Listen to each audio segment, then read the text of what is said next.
Hello friends, नमस्कार दोस्तों। Knowledge for life group में आपका हार्दिक स्वागत है। वेलकम। तो दोस्तों, आज हम फिर से यात्रा भत्ता जो नियम है उसका हम लास्ट वीडियो लेके आए हैं। यात्रा भत्ता नियम, ठीक है। तो 3 वीडियो इसके बनाए जा चुके हैं और जो चौथा वीडियो है ये हम आज लास्ट इसका करेंगे। तो अच्छे से समझें, जिससे भविष्य में किसी भी प्रकार के यात्रा भत्ता नियम से संबंधित कोई भी कन्फ्यूजन है तो वो है आप आसानी से दूर कर सकें। तो सबसे पहले दोस्तों, यात्रा भत्ता वाले जो हकदार कर्मचारी हैं उनके लिए देय दरें हैं और वह कुछ समय समय पर संशोधित होती रहती हैं। जैसे बंदोबस्त विभाग के निरीक्षक हैं उनके लिए 1000 रुपये है और ये जो दरें हैं यह है दोस्तों प्रति माह है। ग्रामीण क्षेत्र में तैनात सब इंस्पेक्टर वो उनके लिए भी जो यात्रा भत्ता है, स्थायी यात्रा भत्ता है, ये इनको मिलता रहता है। नगरीय क्षेत्र में सब इंस्पेक्टर 750 रुपये, ग्रामीण क्षेत्र में 750 रुपये और नगरीय तैनात क्षेत्र में तैनात सब इंस्पेक्टर चाहे ग्रामीण में हो नगरीय में हो, और ग्रामीण क्षेत्र में हेड कांस्टेबल और नगरीय क्षेत्र में हेड कांस्टेबल और ग्रामीण और नगरीय हेड कांस्टेबल, इन सब के ऊपर वालों के तो 750 रुपये हैं और ग्रामीण क्षेत्र में सब इंस्पेक्टर जो तैनात है उसके 1000 रुपये और जो निरीक्षक है उसके 1000 रुपये, बाकी सबके 750। और अंत में ग्रामीण और नगरीय दोनों में तैनात जो केवल और केवल कांस्टेबल है, कौन है दोस्तों? केवल और केवल कांस्टेबल, उसके 500 रुपये हैं, ठीक है। इसी प्रकार आबकारी और कर विभाग के हम निरीक्षक की बात करें तो उस आबकारी और कर विभाग के जो निरीक्षक हैं उसके यह 1000 रुपये हैं। वन विभाग और रेंजर और उप रेंजर के जो प्रभारी हैं उनके भी 1000 रुपये हैं और टीका लगाने वाले जिन्हें सतुर सवार नहीं मिला है उनके भी दोस्तों 1000 रुपये हैं। टीका लगाने वाले जिन्हें सतुर सवार मिला है उनके लिए 750 रुपये हैं, ठीक है। इसी प्रकार दोस्तों, जो भू अभिलेख निरीक्षक और लोक विभाग सड़क सिंचाई विभाग में मोहर्रिर है, भू अभिलेख निरीक्षक और लोक विभाग और भवन और सड़क और सिंचाई विभाग में जो मोहर्रिर हैं उनको भी 750 रुपये दे। ठीक इसी प्रकार वाणिज्य कर विभाग में 750 रुपये, खान विभाग 1000 रुपये और जो पेट्रोलियम अधिकारी हैं आबकारी विभाग वाले उनको 1000 रुपये, पेट्रोलियम अधिकारी ग्रेड उनको 1000, जमादार और सिपाही इनको 750 और 500 रुपये दे हैं। बंदोबस्त विभाग के अमीन जो क्षेत्र में ट्रेशर के संबंध में कार्य करते हैं उनको 1000 रुपये, मलेरिया निगरानी के लिए जो हैं उनको भी 1000 रुपये और राजस्व विभाग के भू अभिलेख वाले हैं उनको भी दोस्तों 1000 रुपये दे हैं, ठीक है। इसी प्रकार पदस्थापन की प्रतीक्षा की अवधि में वाहन भत्ता और स्थायी जो यात्रा भत्ता है वह दे नहीं है। पदस्थापन की जो प्रतीक्षा की अवधि में कि पदस्थापन होगा उसकी प्रतीक्षा कई करते हैं तो उसकी अवधि में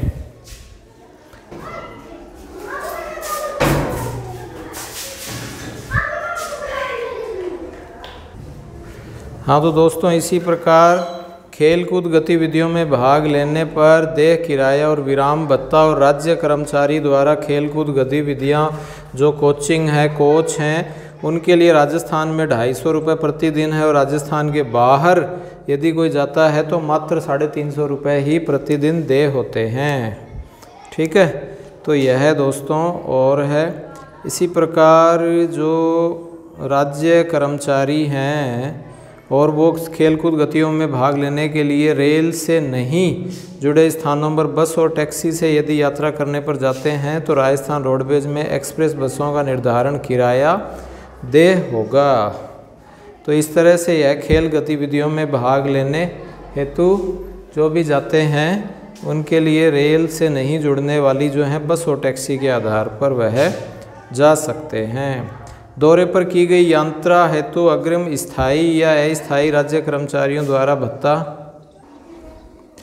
तो स्थायी या अस्थायी राज्य कर्मचारियों को यात्रा भत्ता राजस्थान यात्रा भत्ता नियमों के अधीन 30 दिवस की अवधि के लिए दिया जा सकता है। यात्रा भत्ता व दोनों तरफ यात्रा के लिए सड़क मील भत्ता, दैनिक भत्ता, किराया और आनुषांगिक व सभी शामिल हैं। तो इस प्रकार से मैक्सिमम दोस्तों 30 दिन के लिए देय है, आने जाने का दोनों का ही आपको माल भाड़ा, किराया भत्ता, दैनिक भत्ता, रहने सहने का सारा दिया जाता है। स्वीकृति हेतु सक्षम अधिकारी नियमों के तहत कार्यालय अध्यक्ष को पूर्ण शक्ति है। यात्रा के पूर्ण होने के बाद कार्यालय में उपस्थित होने से दिनांक 15 दिन के भीतर यह समायोजन किया जाएगा। जैसे ही हुई तो इस प्रकार के जो भी घुमाई फिराई यात्रा वाले जो हैं उस यात्रा के पूर्ण होने के 15 दिन के भीतर ही यह देय हो जाएगा, यानी कार्यालय अध्यक्ष इसको आगे भेज देगा। ठीक इसी प्रकार स्थानांतरण पर अग्रिम एक राज्य कर्मचारी के एक स्थान से दूसरे स्थान पर स्थानांतरण होता है। वेतन यात्रा भत्ता अग्रिम रूप से स्वीकृत किए जा सकते हैं। वेतन अग्रिम 1 माह के वेतन के बराबर, यात्रा भत्ता अग्रिम जैसा कि स्थानांतरण पर मिलता है, जिसमें स्वयं या परिवार के किराए भी शामिल हैं। ठीक है कि राज्य सरकार का कर्मचारी है, उसका स्थानांतरण हो गया, तो स्थानांतरण होने पर वेतन एवं यात्रा भत्ता तो मिले हीगा, साथ ही साथ अग्रिम रूप से स्वीकृत यह किए जा सकते हैं। वेतन एवं यात्रा भत्ता जो है वो अग्रिम रूप से स्वीकृत किए जा सकते हैं। तो अग्रिम रूप से स्वीकृत से तात्पर्य यह है कि दोस्तों आपके वेतन अग्रिम 1 माह के वेतन के बराबर हो जाएगा, या यात्रा भत्ता अग्रिम जैसा कि स्थानांतरण पर मिलता है।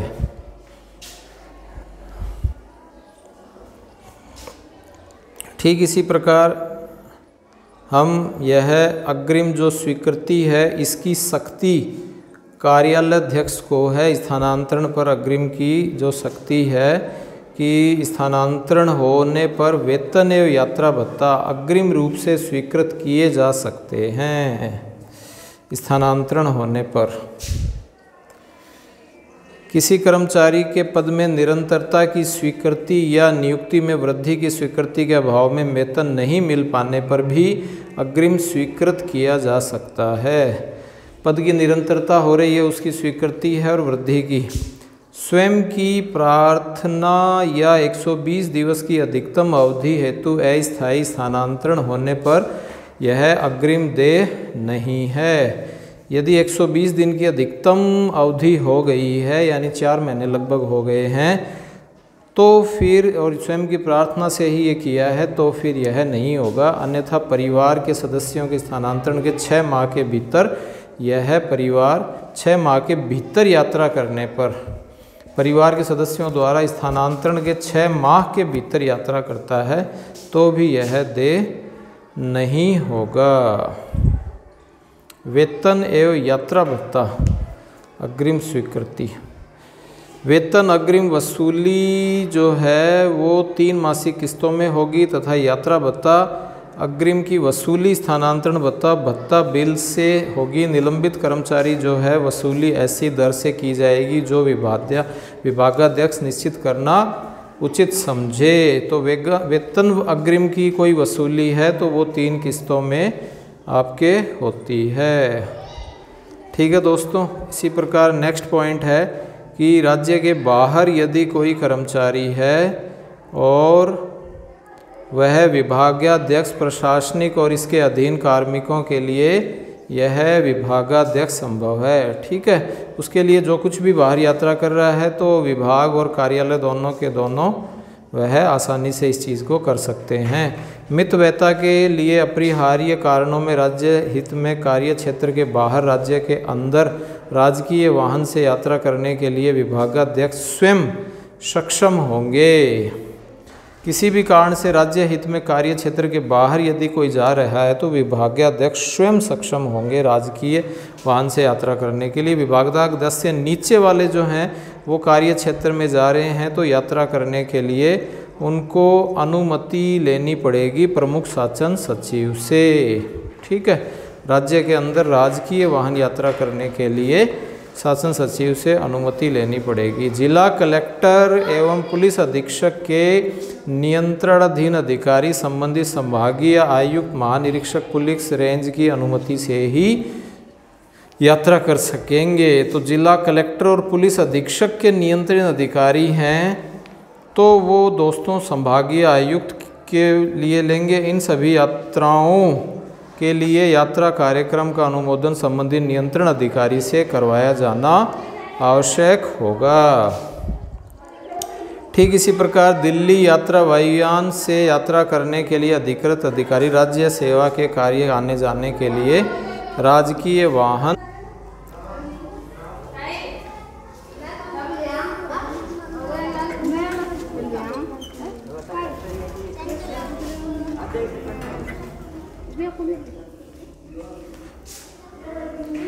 तो इस तरह से यह आपके हो जाएगा। अन्य महत्वपूर्ण आदेश में दोस्तों यह है विदेश सेवा के लिए दिशा निर्देश। विधायकों के पास नियुक्त कनिष्ठ लिपिकों के लिए विधायक निर्वाचन क्षेत्र जयपुर में यात्रा करने के लिए भत्ता देय होगा। ठीक इसी प्रकार अति पुलिस महानिरीक्षक की जो भी यात्रा है आतंक निरोधी दस्ते कार्मिकों को वायु यात्रा कार्मिक को दी जाएगी।